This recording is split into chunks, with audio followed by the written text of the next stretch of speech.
Or you might go to your bank and get a free Jewish calendar. If you live in Idaho, that's not likely to occur. In Indonesia, every bank has a Jewish calendar available to anyone who... But the question is, when did that happen? Well, throughout the Temple period, it is true that there was a Sanhedrin. There were it's interesting that this comes up in this week's portion of the Torah of Bahaloscha, where Moses identifies 70 elders. They are anointed. They are given smicha. He lays his hands on them, and then they have the authority on a whole wide range of issues. And of course, famously, the Sanhedrin would interview two witnesses who would see the new moon in the sky, and then they would bear testimony, and that these men who had this ordination a direct link from Moses, were able to say, okay, that this is the new moon. Just as a technical point for folks who don't understand what variance might occur, a lunar month could have either 29 days or 30 days, one or the other. The secular months you have were February with 28 days, May with 31 days. That's a much later calendar that was developed and improved upon as recently as 1582. Even though, in fact, each year governments will insert or intercalate an extra second to adjust and correct for it. The Jewish people throughout history had a Sanhedrin. We had sages who were in direct line of chain of smicha, of ordination from Moses, who had the authority to interview witnesses and based on re'iyah, meaning based on a visual looking at the sky, they were able to say, okay, this is the new month. That's how things work, and they work just fine. They worked fine. That system worked very well until the 4th century. In the 4th century, something changed in the Roman Empire. Constantine converted to Christianity after winning a critical battle. Based on a visual battle, they were able to say, okay, this is God. That's how. That was a game changer for the Jewish people, because the sages, the great rabbis of Israel, were now in great danger, because now Christianity became essentially the official religion of the Roman Empire. When this would happen, the Jewish people were in grave danger, and the chain of authority for which it was necessary to ordain rabbis was now coming to a conclusion. And therefore, the sages knew that they would be persecuted, great persecutions of the children of Israel, particularly of the sages of Israel during the 4th century. It was horrible. It was a horrible situation. Everything surrounding Constantine's conversion to Christianity would spell disaster for the children of Israel. And therefore, we knew that time was running out. We would no longer have the people who would have the authority to make that designation. And the children of Israel had a piece of information to help them identify when the new moon is based on a calculation. This is recorded in our literature in the Talmud, in Tractate Rosh Hashanah, on 25a, where we are given the precise length of a lunar month, which is, as I mentioned, the average month is 29 and a half days, sometimes 29, sometimes 30, but it actually isn't 29 and a half days exactly. It's in fact 29 and a half days, and then of the 13th hour, it's 796 over 1080. That's a fraction. If you convert that to a decimal, it's 29.53059. That's the precise length of a lunar month according to the oral Torah. As it turns out, that is a precise number for a lunar month. Now, why would there be a complication at all? That means, why not do what the Muslims do? That means they have a lunar year. They have their festivals, such as Ramadan, and they simply count 12 months, and Ramadan is every 12th month. Well, the Muslims can do that. They can have a pure lunar calendar, which they do. The problem is, for them, there is no problem. For us, it's a massive problem. Now, you just explain a little bit about calendars very quickly. The solar calendar, or what is called the tropical calendar for good reason, is approximately 365 and a quarter days. That's the solar calendar. That is the calendar that determines what season we're in. Summer, winter, that's a solar calendar. The lunar calendar, if the average month is 29 and a half days, if you take out your calculator and multiply 29 and a half and multiply that by 12, you'll come out to the number of 354, which means that the lunar year is 11 and a quarter days. The lunar year is 11 and a quarter days shorter than the solar year. Well, what's the problem? The problem is a very important passage, and strangely, this all comes up in this week's portion of Bahaloscha. In the book of Numbers, chapter 9, the Bible tells us that Passover comes out on the 15th day of the first month. That's fine. There shouldn't be any problem. Why not just count every 12 months, and on the after 12 months are done, the first month, count 15 days, and there's your Passover, right? It should be that simple. The problem is one other passage. The Torah tells us in Deuteronomy 16, verse 1, that Passover can only come out in the springtime, in Chag HaAviv. It can only come out in the spring. Well, this is a massive problem. The massive problem is that because a lunar year is 11 days, approximately 11 days shorter than a solar year, so if this year Passover came out, I'm just picking out a number, I don't even know, let's say April 15th, so then the following year it would come out 11 days earlier than that, which means on April 6th. And then the following year it would come out 11 days earlier than that, and that's on March, was April 5th, so March 24th. And then what will happen is, you can see what's happening is very quickly, Passover would come out in the winter. In fact, it would happen just within a few years. That can't happen. We can never allow that to occur. Now, as it turns out, this might surprise some of your listeners, there is no commandment to have 12 months in a year. The Bible doesn't tell us that. Mm-hmm. There is no such commandment.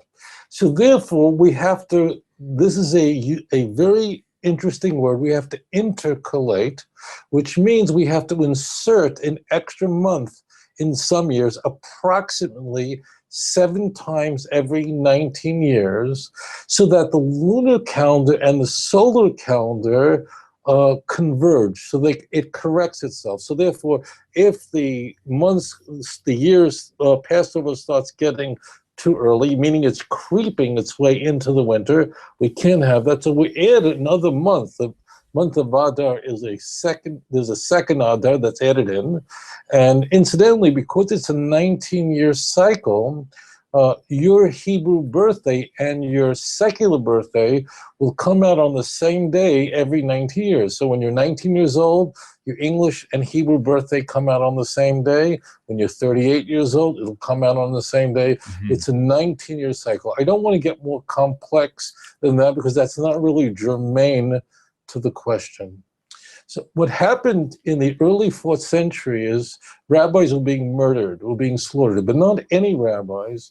The enemies of our nation understood that its leadership had to be destroyed, particularly those leaders who had smicha, who had ordination directly from Moses. The rabbis knew time was running out. They had one piece of information from the God of Israel regarding calendar, and that is the precise length of a lunar month, or what is called a synodic month. I'm not going to go into the complications of this, but we had it from God based on the oral Torah. And therefore, in the year 318, this is only 7 years before the Council of Nicaea. This was a horrible time for the Jewish people. It was a great century for Christianity. It was a disaster. It was great for Esau. It was a disaster for Jacob. And therefore, the sages under Hillel II, not the Hillel going back 2,000 years ago, but Hillel II had to put together, had to assemble, because of the persecution against the children of Israel, had to assemble a calendar that would go on perpetually until the Messiah would come, because we can no longer rely on visuals and the sages who had the ordination, who had that smicha to bless a month. We couldn't do that anymore. And therefore, they had to implement this piece of information so that we would have a calendar that would take us to the days of the Messianic age.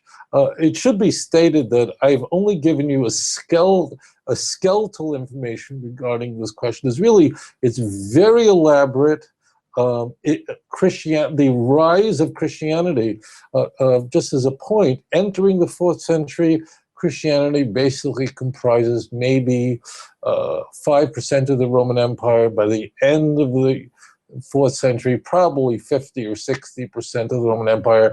But there are actually many forces going on all over the Jewish world. This was a horrible time for the children of Israel. And therefore, we were forced to produce a calendar that was written, that no longer was dependent on sightings. The reason is, of course, we can have people looking at the sky and saying, oh, the new moon, right? But the problem is, the Torah says that Israel had to be blessed by the sanction by the sages of Israel. Not anybody today. You say, but there are rabbis today. Aren't there rabbis today? Well, the problem is that although people receive an ordination from rabbinical schools, this is not the ordination that traces itself back to Moses. That was cut off during this time. This is an ordination that gives rabbis a community sanction that says that they have adequate information and knowledge and sobriety and spiritual maturity to lead a community and to make judgments on issues, on a whole variety of issues. But blessing the month had to be done by the court. We don't have that. It was destroyed. And therefore, we rely on a predetermined, calculated calendar. And again, the complexity is a convergence of two passages. One is Numbers chapter 9, verse 1 through 3, and the other is Deuteronomy chapter 16, verse 1. Again, Muslims don't have a problem.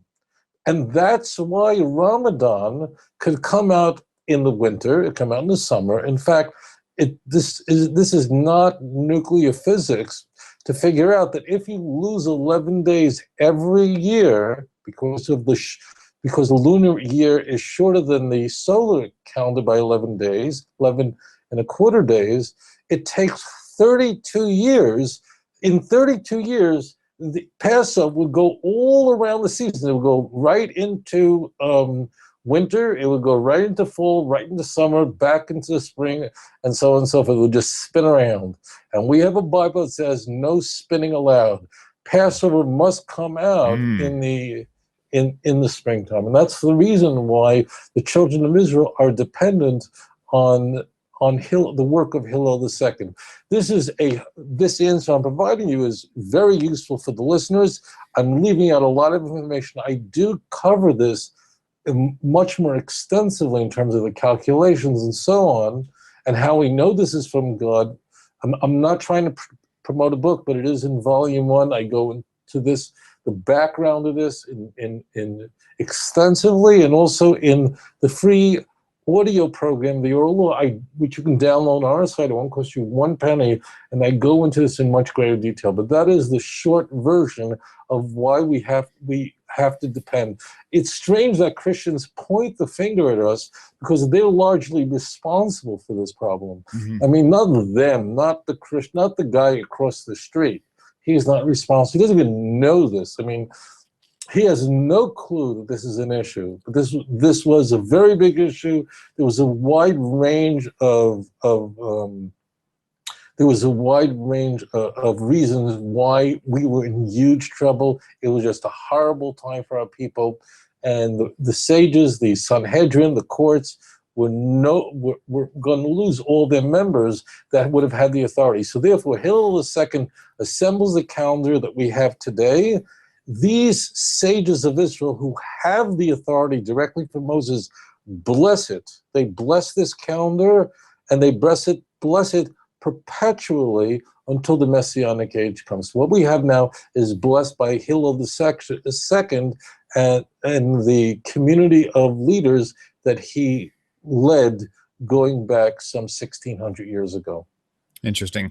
And to go back into the Roman idea, another part of that question was how was the Sabbath determined before the Roman calendar in 46 BCE? And to me, it seems like you already answered that, because the Sabbath is a 7-day cycle. It's not like it has to be determined. They just keep track of it. But the question was asked, is there a reason that we need to elaborate more on that part? I don't understand the question. The Sabbath is nothing to do with months. Right. If you're talking about Sabbath as in Shabbat, Shabbat is determined by the 7th day of the week. It has nothing to do with the month. In fact, you know, it is a very important point, and that is a week of 7 days, which is perhaps one of the most prominent units of time, universal in the world. There's no culture that has a week of 5 days or 11 days.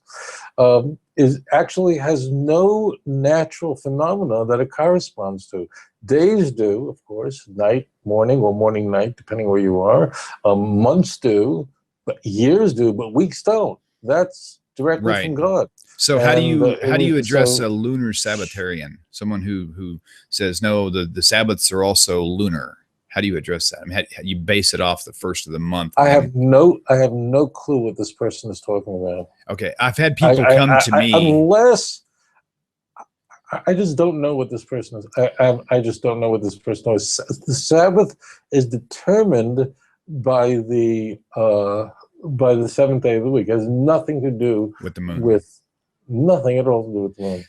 What they're telling me is this, and I haven't heard this argument in probably 6 months to a year, but it was very adamant there. But I think I left that group for that reason. It was kind of just didn't make any sense. They're saying the moon declares the first day of the month, but they're saying that it also should declare the first day of the week. So every time a new moon comes, I would love to answer you, but it's nonsensical. So it doesn't make any sense. It's so not correct that there's no even basis for me to answer it. Gotcha. Now, that doesn't mean the person who posed this question a year ago is out of his mind. It's very possible that he meant something else, but I'll make this point, and that is the word Sabbath under ordinary circumstances, if it's an unmodified term, just Sabbath means Shabbat, the 7th day of the week. But the word Sabbath in the Bible can mean other things, but it has to be in context. Very specifically, where we have in the holidays outlined for us in Leviticus chapter 23, the word Sabbath actually has a different meaning than that. Now, in that chapter, that's devoted to outlining the holidays of the children of Israel. In that context, how festivals are called the Sabbath, and they have the laws of Sabbath, because on festivals, one must rest, just like one must rest on the Shabbos. with two exceptions. You're allowed to cook on the holiday, and you're allowed to carry on the holiday. You can use a fire for the holiday based on Exodus chapter 12. But they are called Sabbaths. And my guess is, given that I've been a rabbi for 35 years, I can sniff this one out. And I have a feeling of that's what the question is. The question is not related to Shabbat, as in the seventh day of the week. I believe the question relates to Leviticus chapter 23, and probably relates to how we assign Shavuot, the festival of tabernacles, when on the 50th day. That's my guess what this person is asking.